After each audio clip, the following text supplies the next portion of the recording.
At goodr, we're intentional about bringing our mission statement to life. Most of the time when I read a mission statement, it's way more statement than mission. A statement is a clear expression of something. A mission, however, is a calling, and that's way more powerful. Since our inception in 2015, we've had 3 mission statements. Mission statement 1, we wrote in 2015, which is, our mission is to ignite and unite the spirits of active people. When you look good, you play goodr. Fun fact, that's where the name goodr actually came from, but that's a different story for a different day. Although this is an actual mission statement, we thought it was a little too corporate, it was boring, and it didn't ignite and unite our spirits, so how can we expect to do it of our customers? Now, mission statement 2 we wrote in 2018, which is, we're recklessly committed to fun, blah, blah, blah sunglasses. As much as I love this version has no mission in it. However, it is way more fun and way more on brand, and we use it as a mantra today. Because in 2020, we wrote our 3rd mission statement, which is alive and thriving currently, and that is, at goodr, we exist to give you the permission to be unabashedly yourself, unless you're an asshole. We love our mission statement, but just having a great mission statement isn't enough. We believe we must be intentional about bringing it to life so that our team and our customers can feel it. But that's way easier said than done. What are the behaviors that speak to our mission statement? How do we define our mission statement? How do we know when we're living into it and when we're not? Well, at goodr, we have initiatives, projects, and next actions that help hold us accountable and speak to why we exist. And that's what this episode's about. Let's talk about it. That's fantastic. You going to leave them shades on the whole time? No, I'll take them off. All right. Hey, Steven, what's up? No, not much. Been a while. Oh, man. So long. I think like fall of last year. Yeah. Let's do it, though. It's good to be back. All right. So let's just jump right in, kick things off with a lightning round. How's that sound? Perfect. Great. What time did you wake up this morning? 5:30. It's early. Do you see us changing our mission statement again? Ooh, not for a while. Okay. What's your favorite launch coming up? Oh, the Georgia Aquarium octopus launch, because I got to meet an octopus for the photo shoot. Spirit animal. Dream come true. Fantastic. Yeah. And would you rather sweat jelly beans or have dustpan hands? Oh, jelly beans. And I sweat a ton, so I feel like this would benefit everybody around me. Glorious. And where are we recording from right now? We are at goodr HQ, the Lagoon, and the room we are in, for those who are watching it on YouTube, is a conference room called Mick and Keith's room. It is modeled after the Stones, and it is a record studio vibe. It's pretty nice. Very cozy. I like it in here. All right, all of our conference rooms have random ass themes, by the way. Yeah, they do. Just throw us a couple other ones so we get a sense of it. Well, I mean, the one I'll talk about is Hell. And so you can say, see you in hell, because there's actually a conference room that's called that. So that's probably the best name. I walked past the glowing red light this morning and just chuckling to myself on the way up the stairs. Cool. All right, let's get into some questions, huh? So on the heels of this mission statement business, talk about being unabashedly yourself. What does it mean to you, and what does it mean in the context of goodr? Yeah, we're getting ready to roll out a campaign that's called Why We Exist. And we really felt we needed to kind of like unpack why we exist. So our mission statement, our commitment to our customers and escapism, and how we're making the world a better place. And so that's kind of all wrapped up in this campaign. We're going to talk about it all in this episode. And so, going back to the beginning of, all right, well, we have this amazing mission statement.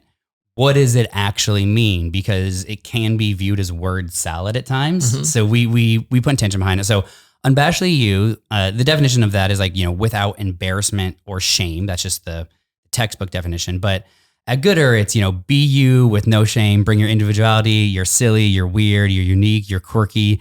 You're penchant for collecting belly button lint from basset hounds, which I do, because it's the luckiest substance on earth.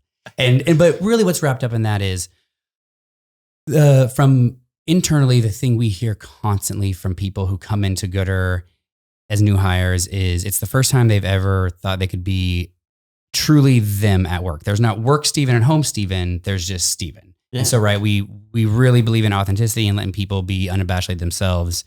And then externally, this thing would happen when we first started and I was on the streets a lot, sunglasses at stores or at marathons, and somebody would pick up a black pair of glasses and put it on and then set it down and pick the color they really want and put it on and be like, oh, yeah, this is what I want. And since our product is $25, they actually can buy the wild pair of glasses because it's not a huge commitment. And in that little moment, like we're putting smiles on faces and we're letting people be like unabashedly them. And so that is everything that's wrapped up in an unabashedly you. For sure. I mean, at that price point, I can give myself permission to get the extra pair that I want, right? For sure. Yeah. Awesome. Now, how about the ... unless you're an asshole part? Yeah. I mean, actually, one more thing on the unabashedly you that's important. The typical sunglasses, active sunglasses, I don't like the look of them per se. They're neither good nor bad. I just don't find them stylish. But we've been taught for our entire existence that if you want a pair of like athletic eyewear, whether it's a run in or ride a bike, it needs to look a certain way. And it's like, no. You can be your personality. You don't need to conform to this, like, this way of looking to protect your eyes during an activity. So that's also just a really important, I think, mindset to have. Mm-hmm. But back to what does don't be an asshole mean? Yeah. This is actually, I think, one we've done the most work on to define internally, because it's a funny statement to say, but you're like, well, what does that mean? So I'll pack it in a couple of different ways. There's the formal definition of asshole is, stupid, annoying, or detestable person. Now, the good or like legal jargon is, we want you to come as you are. Be you. However, we do not tolerate asshole behavior such as language, actions that are demeaning, disrespectful, oppressive, unlawful, harassing, abusive, blah, blah, blah, blah, blah. But inside goodr, like in our culture, being an asshole is simply being unprepared, indirect, or mean. Mm-hmm. And like that is, hey, showing up to a meeting without your agenda filled out, that's an asshole move. Like that is unprepared, right? For sure. Indirect. If you have a problem with somebody and you're just complaining about a colleague to them, that's an asshole. That's an asshole move. Yeah. Say something to their face. And then just, nobody likes people that are mean, but that is really, I think, the most interesting part of the mission statement is how we define asshole. Mm-hmm. Yeah. Have a sharp axe, talk to people, not about them, and don't be mean. Mean people suck. Yeah. I mean, have you ever heard anybody inside goodr ask, well, what do you mean by that? Other than you, like clarifying when we're trying to work through this? Oh, that's a good question. Oh, do you mean just in general, like asking for clarity on something? Yeah. I mean, I think part of what's great about working here is that everyone is so curious genuinely about arriving at clarity, right? So we're willing to ask each other tough questions and get on the same page about things. Yeah, I think the really interesting thing, the last thing is what I say, indirect, unprepared, indirect, or mean. We are a company that teaches people how to give direct feedback, clear and constantly. And if you're not used to feedback, you actually could misconstrue feedback as mean. Mm-hmm. And so that is like a little asterisk piece that even has to go further down on for certain people, especially where their journey is at goodr. Mm-hmm. Yeah, for sure. I mean, just learning to be present with yourself and who you truly are, to be unabashedly yourself, is a big part of that, right? If we're not willing to receive feedback, we're not going to grow and we're not going to be able to fully express ourselves. And yeah, like you said, there's a lot of resistance to that early, like just getting used to hearing from people the truth of their perspective. Yeah. The difference between, mean and direct is direct feedback is, hey, that presentation had several mistakes in it. The copy was sloppy, proofreading errors, visually, there was images were stretched. Mean is, your presentation fucking sucked. Ouch. One's direct feedback, one's not. Yeah. All right. Well, sort of on that note, you talk about goodr being an escapist brand. So what does that mean? Yeah, this is something we also have worked really hard on, because we are a very fun, absurd, irreverent brand, and we have a certain responsibility to our customers as escape. Like we are escapism, right? Like we're giving people a respite from the everyday life, putting smiles on their face, having fun. And so we actually, in this whole process of why we exist, felt we really needed to define that and how that rolls up into everything we do. So the formal definition of escapism is habitual diversion of the mind to purely an imaginative activity or entertainment, as an escape from reality, right? So you are escaping from reality. That could be a daydream. It could be anything. It could be dressing up for EDC. And then the goodr definition is, every time you enter the goodrverse, whether it's online, in person, or by rocking your goodrs, you are transported to a tropical wonderland where the harsh realities melt away and you let your inner Carl fly. It sounds so nice. Yeah, sounds so nice and way better than me reading a definition. It's like a hug. But there's more, right? Like we tie it into our values. So our two values are fun and authenticity. Mhm. And so for escapism, for fun, as a brand, our default position is escapism. So we leaning into our values of fun, right? The look, the feel, the voice. And then authenticity. Sometimes authenticity is super fun and escapist. Sometimes authenticity is amplifying voices and causes that we believe in. So 1% for the planet, which is nonprofits for Earth and animals. We have this thing Amplify series that we're going to talk about, which is supporting nonprofits for people and human rights. And it's really important to us to understand, like, hey, our default position is fun always. But more importantly, we speak to causes, but we speak to it proactively. So as a brand, like, we pride ourselves on being super intentional. And escapism is a choice, and amplifying voices of thing we believe in is a choice. But what we don't do is we're not reactive. We're really mindful. We don't want to jump on the latest bandwagon. We think like virtue signaling is the most inauthentic thing we can do. So we really try and stay away from it. Yeah, for sure. And there's just a constant stream of things happening in the world that might or might not warrant a response, especially from the corporate side of things. You listed a bunch of projects in there, 1% for the planet, all sorts of things that might be something that we should speak up about or not. So how do we decide what actually gets our momentum behind it? How do we decide what gets our attention as a company and what we speak up for? Yeah, there's a couple different paths here. So we have two ways we donate a ton of money. So there's Earth and Animals, which is all wrapped up in 1% for the planet. So 1% for the planet is it's an organization that we're a member of, which because we're a member of it, we have to donate 1% of our top line revenue to causes that benefit the earth. Mm-hmm. And so we do that. We're carbon neutral. We do fire relief. We support a bunch of different causes there. And then we also do a thing called the Amplify series, which speaks towards people and human rights. And so for both of them, we have different processes, but essentially you can pitch at goodr. You have a purpose project and you can say, hey, I want to do something that speaks to, I want to do carbon neutral. Here's the organization. Here's how I'm going to make it come alive. And there's a whole committee that sits on it and decides what we do. Also, you can say, hey, I want to do something for AAPI. And that's one that we'll be doing next year. Mm-hmm. And that came from somebody internally pitching during our quarterly Pitch-a-Palooza that's saying, hey, I want to do this. 100% of the proceeds are going to go to stop AAPI violence, and then we greenlight it. And so it's actually just like a full a full pitch process that we do quarterly. Yeah. Okay. So that speaks to exactly what you said, kicking this off, being proactive versus reactive. All of the things are going on all the time. How do we keep from speaking up about all of them? We have these projects, we have this process, right? So looking at, let's say 1% for the planet, what led to us supporting that initiative particularly?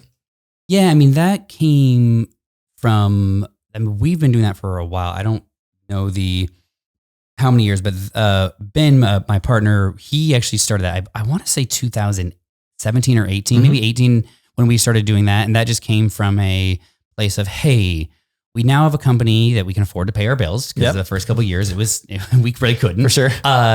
And how are we holding ourselves accountable? And that's a nice thing when you're a member of 1%, you are binding to this. And mm-hmm. so that was just a way for us to actually hold ourselves firmly accountable. Right. And because you actually cared, not trying to signal virtue here. You're like, oh, this is important to us. So let's pursue it. Exactly. And we were, so we've been doing that really proactively since 2018 in different ways, shapes, or forms.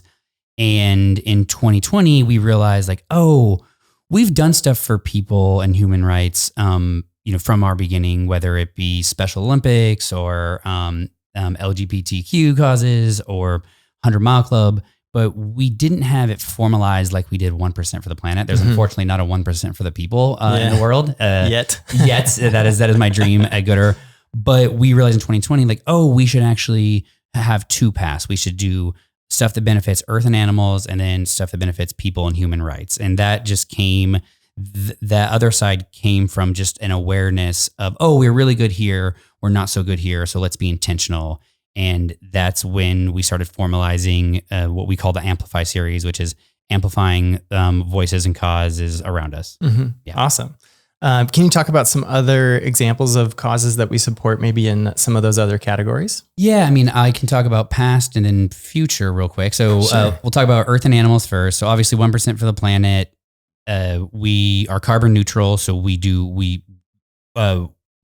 could bring in Dan to speak intelligently to that, but we donate a ton of money for carbon offset. We actually trace back, our factories, our supply chain. So we go all the way back to the source.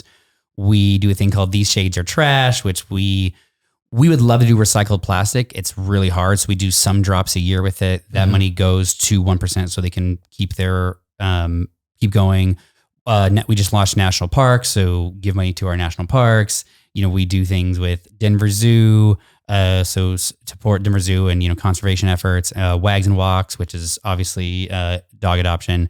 So that's 1%, kind of some of the past stuff we've done. Moving forward, coming up, we are doing more Wags and Walks. We have, let me think. Actually, let me go down it's way easier to do it all at once. Yeah. Then we do people and human rights. So we've donated to Black Lives Matter, LGBTQ, 100 Mile Club, Special Olympics, Breaking Silent, which is a nonprofit from a person who used to be a goodr. So we donate to them. They're about bringing awareness to, sexual and domestic violence. So we've done all of those in the past. Now, moving forward in 2022, we will be doing Breaking Silence again. Like I said, national parks. We are donating to Special Olympics through our Flamingo Open. And then coming up in 2023, we have Georgia Aquarium. So that's, sea conservation, national parks again, Pride, so LGBTQ, AAPI. Let's see here.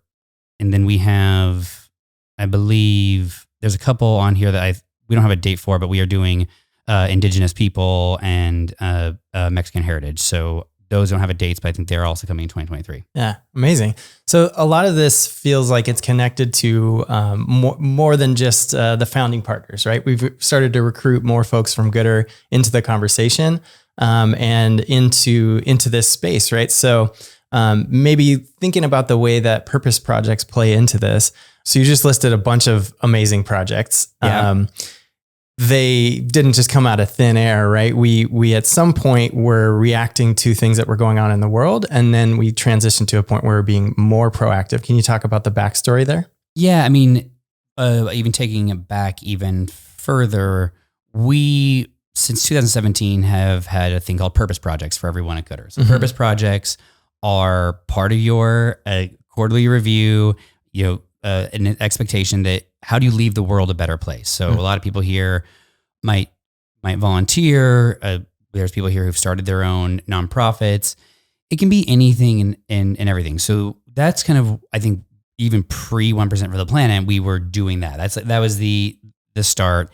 And that has grown to a wild thing where a lot of the stuff that we're talking about today actually at one point or another might have started as a purpose project. Yeah. So like I said, we've been doing that.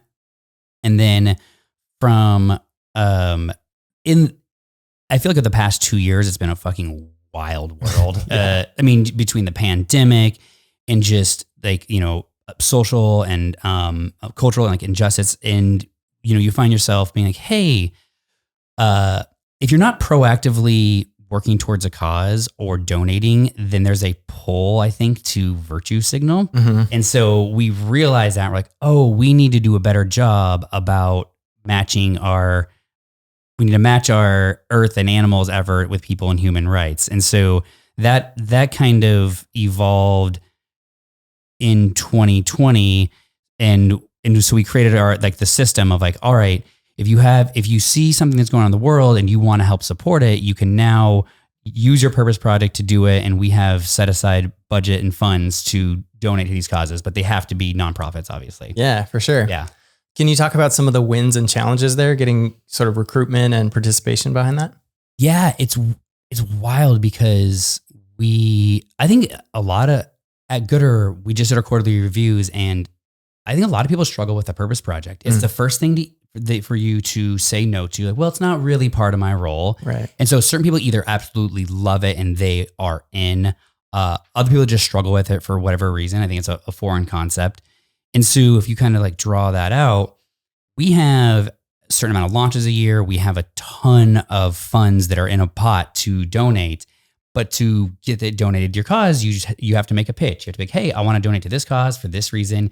Here's how I'm going to activate it. And so we have a bunch of people who do it, but we actually don't have as much as I was expecting. And I actually think it's because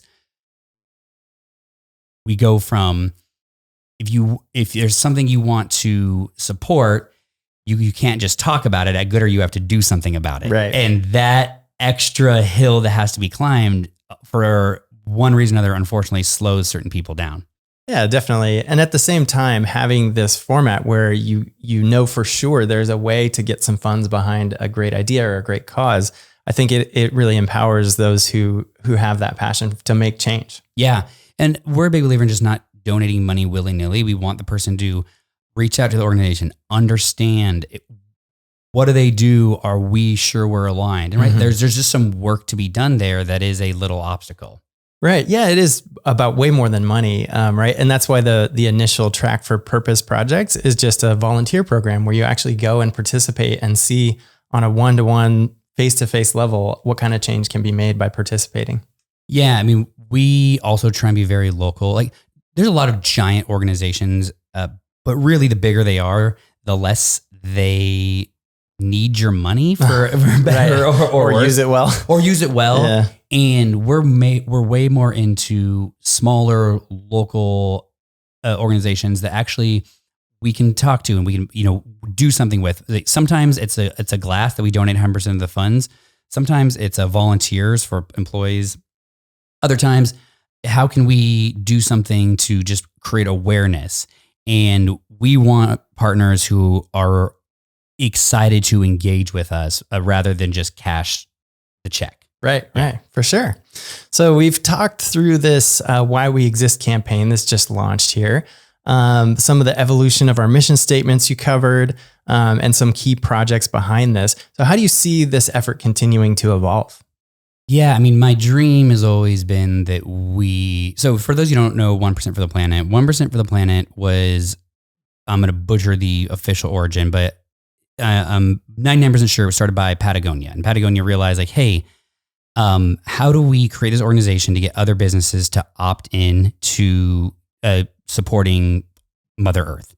And the way I understand it is they do all the resources for the admin behind 1% for the Planet. So then all your money goes to the causes, not to run the business. That's their commitment. And I would love goodr to get to a point where we could start like 1% for the people, where we funded a nonprofit that worked with other businesses to donate 1% of their top line revenue to either things related to human rights or people. That's the dream. Fantastic. That feels like a wonderful evolution of the purpose projects in general. And I know that we've sort of moved in that direction a little bit with kind of like a grant program. Yeah. Do you see that expanding to encompass what you've just talked about? This vision? I mean, I think the step in between there is more. The one thing about running a nonprofit, for anybody who doesn't know, is when you're raising funds, it's you need to pay yourself. If you're a single person and you start a nonprofit, well, you can do it on the side, but if it becomes into a real business and you're really like trying to solve problems, you need to pay yourself, and you actually have to, have medical, and you need to be able to not worry about where your rent check is coming from. And so I would love to, we do this with one organization now, but I would love to, call it like, the goodr grant program, and basically say, hey, we are going to find more small nonprofits and say, hey, we're going to give you 50 grand or 100 grand, but this money has to go towards paying you an admin fees. It actually can, like all the other money can go to the cause. This is going to go to the back end side, because most people, they struggle with that. And conceptually running a business, being a business owner, I understand that you need money to run the business. And so that's where I think that's the step between that and like full on 1% for the people. Yeah. Fantastic. So it's like a lot of times it feels like nonprofit means non-professional. And you're essentially saying now startup accelerator, right? Thinking about this from a business perspective from the jump so that you can succeed and create true change. Yeah, for sure. Right. Where I would love, obviously live in Southern California, huge homeless problem. So if we got partnered with a small organization that we believe in their cause, and we believe that they were working towards solving this in the appropriate way, I would rather support them so they can pay themselves and pay their bills and solve the problem instead of having to raise money. Right. Sustainable. Right. Yeah, sustainable. and do you want this organization to spend their time raising money or supporting the cause that they believe in? I mean, the answer is ideally, supporting the cause, solving the problems, connecting with the communities they're working with. Agreed. Yeah. All right. Should we head over to Circle Bar? Oh yeah, let's do this. All right. So what's one thing you want to answer again or didn't get to bring up in our conversation? Yeah. I mean, I think just in general, this whole why we exist campaign really came from this idea, like I said in the intro, how are we really intentional at goodr, right? We are fun, irreverent brand. We have a mission statement, but we really want to double down on anything we do. And our mission statement isn't just words to us. We have a staff meeting 32 weeks out of the year, and we rotate the host. And the host, they open it up with reading, at goodr, we exist to give you the permission to be unabashedly yourself unless you're an asshole. So at goodr, everybody here knows our mission statement. And I would say most people have never worked in organizations where they knew the company's mission statement. Right. That's number one. Number two, if they do know it, do they actually know what it means? Mm-hmm. And number three, do they actually feel and believe that their organization is putting the effort and resources behind making that come alive? Mm-hmm. And so that's kind of all wrapped up in why this is so important and why we really believe in doing this. And then being really clear on 1% for the planet and our Amplify series is all about the next step of that. All right, well, instead of just kind of like doing this and donating to these causes, let's formalize it in a campaign and initiative, and let's set goals every year to do this many launches and donate this much money so that we can get there. And we are rolling out this campaign, and in it, we're very transparent about where we've donated, how much we've donated to, so that everybody understands what we're doing and how we're giving back. And it's not just, for example, if we do a pair of glasses, it's not, a percent of the proceeds. It's all of the revenue. Mm-hmm. And so that is a way different scenario. So we try and be very transparent about who we're giving and how much we're giving to them. Absolutely. Everything you just said, Stephen, reminded me. It's easy to feel like a company, a corporation is doing something, like some hidden hand is making change happen. But that's not how it works. It's ultimately, it comes down to you and me, to each of us, to participate and do our part and take on a project and take next actions and push things forward and ultimately make that happen. It's not just about writing a check and sending it off into the oblivion. Yeah. I mean, right now we have a person who's on your team, Maya, who a large chunk of her job is running our purpose projects and, setting up volunteering opportunities. And, that has taken us years to be able to afford that type of role. But that is just a way that we are super intentional. And there's somebody looking after this because we have said it's important to us. And so we want to make sure we live up to that promise. For sure. She's crushing it too. Yeah. It's amazing all the opportunities that are here for folks to volunteer just because of the work that Maya's done. Yeah. Yeah. All right. So before I get us out of here, can you share some advice or next actions for someone who wants to follow a similar path? For sure. So I'll take two sides of this. If you're starting a business and you want to create a mission statement, don't use creating the perfect mission statement as an excuse to not have one. Done is better than perfect. Also, don't use it as an excuse to push the launch of the business. Cause like I shared, we've had 3.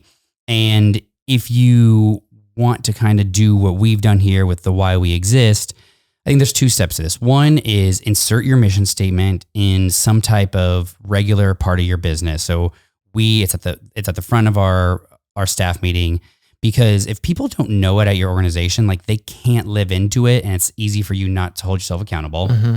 And then second, and this is a big one, launch initiatives with the goal to bring your mission statement to life. So we have why we exist. We have sub projects. We have next actions. We have project managers. We have due dates. It's a lot of fucking work, but it is for sure worth it. But that is the level you have to do to actually like take this idea and this feeling of wanting to do good and actually executing and doing good. Fantastic. Yeah. All right. Well, thanks, Stephen. And thanks everybody for listening. Subscribe at goodr.com/culture. Follow Culture Goodr on Instagram to stay in the loop with us. Until next time, be excellent to each other.